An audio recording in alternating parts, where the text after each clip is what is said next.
नहमदुहु व नुसल्ली अला रसूलिल करीम अम्मा बाद अऊज़ु बिल्लाहि मिनश शैतानिर रजीम बिस्मिल्लाहिर रहमानिर रहीम। बरोज़ जुमा में एक इंतहाई अहम जो है वो एक मौजू है, उसके ऊपर गुफ्तगू करना चाहूँगा। 2018 से मैं कुछ चीज़ों को लेके चल रहा हूँ।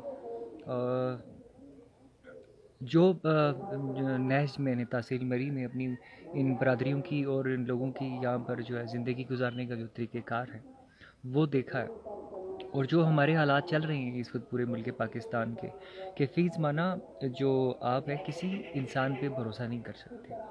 और इस सिलसिले में मेरी गुजारिश थी कि जो हम आए दिन वाक़यात देख रहे हैं कि कभी बच्चियों को, छोटी 3 साल 4 साल 5 साल की बच्चियों को भी अगर बख्शा नहीं जा रहा है, उनकी भी इज़्ज़त की पामाली की जा रही है, उनकी बेहुरमती की जा रही है, तो फिर हम किस पे जो है भरोसा कर सकते हैं। कभी हम सुनते हैं कि किसी चाची ने किसी भतीजी पर, किसी ने मामू ने बाजी पर, मतलब कोई रिश्तों की तफरीक नहीं रही। कहते हैं कि ये वो ज़माना है कि जिसमें इंसान को अपने आप से भी खौफ जो है खाना चाहिए कि हालात ऐसे आए। सच्ची बात ये है कि मैं इन चीज़ों को देख के ही बिल्कुल गुज़िश्ता 3-4 साल से बिल्कुल एक मुख्तलिफ़ ज़िंदगी जो है सेपरेट ज़िंदगी गुजार रहा हूँ। ज़्यादा मेल जोल लोगों से नहीं रखता हूँ, क्योंकि जब से मैंने लोगों के रूप देखने शुरू किए तो मुझे एहसास ये हुआ है कि इंसानियत और मुसलमानियत का जो है वो लेने देना आपके ईमान और जो है नीयत से है। और जो चल रहा है इसमें बहुत मुश्किल है अपना ईमान और अपनी जो नीयत जो है साफ़ रखना और ईमान को बचाना। अगर ये तरतीब न होती तो आप जो अब हमारे अवाम के हालात देख रहे हैं, तो क्या वो हालात ऐसे इस नहज पर होते?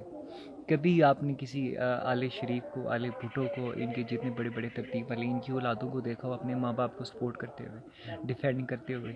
कैसी कैसी इनकी औलादों के ऊपर भी जो है गुफ्तगू हुई है और चलती रही है, और हिसाब किताब है। तो ये हम आवाम ही हैं जो फिर भी इनके पीछे जज्बाती होकर अपने माँ बाप, अपने बहनों भाइयों, अपने रिश्तेदारों, अपने लोगों के ख़िलाफ़ नफ़रत जो है वो उसको रखते हैं। तो ये जो मौजू है ये इसके साथ रिलेटेड क्यों है कि ये इंतहाई सेंसिटिव मौजू है कि जब हम अपने रिश्ते नातों को भी भूल सकते हैं। जो 2018 से जब ये इनकी सारी लोकल तरतीब बाकी थी तहसील की, तो मैंने गुजारिश की थी तमाम जनरल कौंसलर्स के साथ को और अमाम साहब जितने भी हैं यहाँ के, कि आप खुदा रहा जितने भी 16 से 45 साल के बंदे हैं उनको आप मस्जिद में बुलाएं, आप उनसे जो है वो कुरानी हल्फ उठवाएं, माजी हाल और मुस्तकबिल का, कि जी आपसे आपके इलाके की जितनी भी औरतें हैं या लड़कियां हैं या जवान जो भी है आपके शर से महफूज हैं। यानी आप ये हल्फ उठाएं कि जी आपने यहाँ पर जना का कोई ऐसा कोई जो है मामला अपने आसपास में तरतीब नहीं दिया। इस बात को लेकर 2018 से काफ़ी लोग मेरे साथ, बल्कि क्योंकि मरी की आवाम मुख्तलिफ है, इनकी नेचर बहुत मुख्तलिफ है, तो काफ़ी सारे लोगों ने मुझे क्रिटिसाइज़ किया कि यार लोग अदालतों में रोज़ झूठे हल्फ उठाते, तो क्या जो अदालतों में रोज़ लोग फिरते हैं वो हमारी तहसील मरी की तरह के लोग हैं? क्या वो भी 300-300 साल 500-500 साल से अपनी नस्लें चला रहे हैं इकट्ठे? अब एक गांव में अगर 300 साल से हम बैठे हुए, तो ये जो सारी तहसील मरी या कितना अरसा हो गया हम लोगों को, जितने भी हैं हम लोग, या बेशक आप इनमें सती मिला लें, राजे मिला लें, क्यानी मिला लें, अब्बासी, खाली नहीं, सबकी बात करें। हम जो पहाड़ी लोग हैं हमारी नेचर मुख्तलिफ है, हमारी बरादरी का सेटअप मुख्तलिफ है। अल्हम्दुलिल्लाह हम आज भी पूरे पाकिस्तान से बहुत सारे ऐसे इलाके हैं उनसे हम बच के यहाँ पर बैठे हुए हैं। लेकिन क्या ये माहौल आइंदा बरकरार रहेगा? इसके लिए हमें सोच विचार करनी है। मैंने पहले भी अर्ज़ की थी तमाम इमाम साहिबान को कि आप इन बरादरी वालों को सबसे पहले बुलाएं, इनसे हाल उठवा के जब तरतीब कंप्लीट हो जाए उसके बाद आपका ईमान है। लोगों ने मुझे बड़ा कहा कि जूठे हल्फ उठाते हैं तो ये भी उठा लेंगे, तो आप उठाने दो ना यार। आपने अपनी कब्र में जाना है, दूसरे ने अपनी कब्र में जाना है। जब आप ये तरतीबें करके अपनी बरादरी को बिठा के उससे फ़ायदा क्या होगा?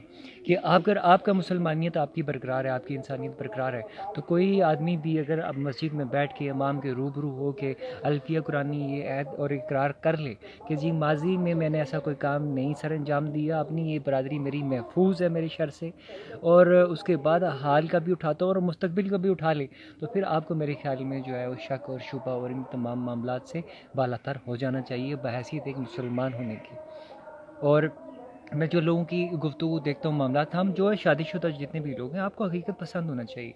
शादीशुदा लोग फिर जो घरों में नहीं हैं, जैसे इस गांव में अब तकरीबन 70% जो लोग, मैंने पहले भी कई दफ़ा अपनी बातों में जिक्र किया है कि ज़्यादातर लोग बाहर काम करते हैं। कुछ लोग तो ऐसे हैं जो शादीशुदा होने के बावजूद 2 साल 2.5 साल 3 साल के बाद बाहर परदेश से आते हैं। तो अव्वल तो मैं इसी मामले नैज को लेकर गुफ्तगू करता हूँ कि शरई तौर पर ये अब मुफ्तियान का काम है कि वो इसको तरतीब दें कि باہر کا کوئی بھی مین پاور کا ریکروٹمنٹ کا جو ایگریمنٹ ہو 6 مہینے سے زیادہ نہ ہو، اور جو شادی شدہ افراد ہیں وہ 6 مہینے میں ہر صورت اپنے گھر میں موجود ہوں. یہ بہت ضروری ہے، اس کے علاوہ کوئی چارہ نہیں ہے. پھر جو ہمارے اب برادریوں کے نہج ہیں اور جس طریقے کار سے ہم لوگوں کے یہاں پہ رہن سہن ہے، ایک گھر کی طرح ایک کہیں اور دور ہے، تو ایسے معاملے میں بہت ٹیک کیئر کی ضرورت ہوتی ہے. سوال یہ نہیں ہے کہ آپ کسی عورت کے جو ہے کردار پہ آپ انگلی اٹھاتے ہیں، سوال یہ ہے کہ آپ کا خود کا کردار کیا ہے. کیا آپ نے حلف اٹھایا ہے؟ کیا آپ کی برادری اس چیز سے محفوظ ہے؟ تو میں سمجھتا ہوں کہ 16 سے 45 سال کے جتنے بھی مرد حضرات ہیں ان کو مسجد میں بلانا چاہیے پوری تحصیل میں، اور ایک ایسا ڈیکورم مینٹین کرنا چاہیے، ایک مثال قائم کرنی چاہیے جو باقی لوگوں کے لیے بھی ہو. جب اپنے مقامی لوگ ان کی آپ لے لیں، اس کے بعد پھر آپ کی باری آتی ہے کشمیریوں کی جو یہاں پہ مطلب رہ رہے ہیں تحصیل مری میں، اور یا پٹھان کمیونٹی ہے. ان دو جو ہے کمیونٹیز کو بھی اس میں شامل کرنا چاہیے. کچھ لوگ میری اس بات کو بیوقوفی سمجھتے ہیں، لیکن میں یہ سمجھتا ہوں کہ وہ دور ہے کہ جہاں آپ یہ نہیں سوچ سکتے ہیں کہ یار اس کی آنکھیں لال ہے، اس نے انگوٹھیاں پہنی ہوئی ہیں اور یہ پینٹ شرٹ لمبے بال لے کے گھوم رہا ہے تو یہ جو ہے یہ غلط آدمی ہے، یا یہ نشئی ہے تو یہ زنائی ہے. لیکن اور دوسرا آدمی جو آپ دیکھتے ہیں کہ یار وہ مسجد کی طرف اس نے دوڑیں لگائی ہوئی ہیں، لمبی داڑھی ہے، مسواک اس کے ہاتھ میں ہوتا ہے اور معاملات ہیں، تو آپ سوچتے ہیں کہ یار یہ تو بہت شریف آدمی نہیں. یہ کوئی ڈیکورم نہیں ہے، یہ کوئی ترتیب نہیں ہے. آج کا نظام بدل چکا ہے. اب ضروری نہیں ہے کہ جس نے انگوٹھیاں پہنی ہوئی ہیں جو کوئی اور کی حساب کتاب میں ہو تو وہ بندہ غلط ہے، اور جو داڑھی والا ہے وہ غلط نہیں ہے. جو حالات عوام کے ہمارے سامنے ہیں، جو حالات اشرافیہ کے ہمارے سامنے ہیں، جو حالات ان تمام جو رہنما بن کے ہمارے بار بار میں ان کی اس لیے بات کرتا ہوں کہ ہمارے تمام نظام کی جو غلطیاں ہیں برائیاں وہ انہی کی وجہ سے تو یہاں پہ موجود ہیں. یہ پورے پورے گروپس چلاتے ہیں، ڈیکورم چلاتے ہیں، اربوں کروڑوں کے نقصان دیتے ہیں. تو کیا یہ جو باتیں کھل کھل کے ان کی کردار کے اوپر نہیں آتی کہ ان کا کردار کیا ہے، یا ان کی باقی نسلیں کیا کس ترتیب کی ہیں؟ ایسے میں جو ایمان والے لوگ ہوتے ہیں، جو حق والے لوگ ہوتے ہیں، وہ صحیح گفتگو کرتے ہیں. تو میں یہ سمجھتا ہوں کہ اس وقت وہ ہے کہ تمام عوام کو یکجا ہونا پڑے گا، اور خصوصی طور پر جو یہ الفیہ ترتیب ہے اس کو ہونا چاہیے، تاکہ کم سے کم آپ برادری کے لیول پر تو لوگ ایک دوسرے پہ بھروسہ کر سکیں.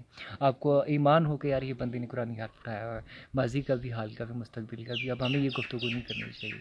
میرے خیال میں زر زمین یہ جو چیزیں ہوتی ہیں ان کے اوپر تو لڑائیاں ہوتی ہیں، لیکن میں یہ سمجھتا ہوں کہ اگر آپ کسی کے کردار کو لے کے کوئی گفتگو کریں گے تو یہ بحیثیت پہاڑی ہونے کی یہ زیادہ سخت معاملہ ہے، اور اس کی پھر جو ہے وہ ترتیبوں میں بڑی لمبی جو ہے معاملات چلتے ہیں.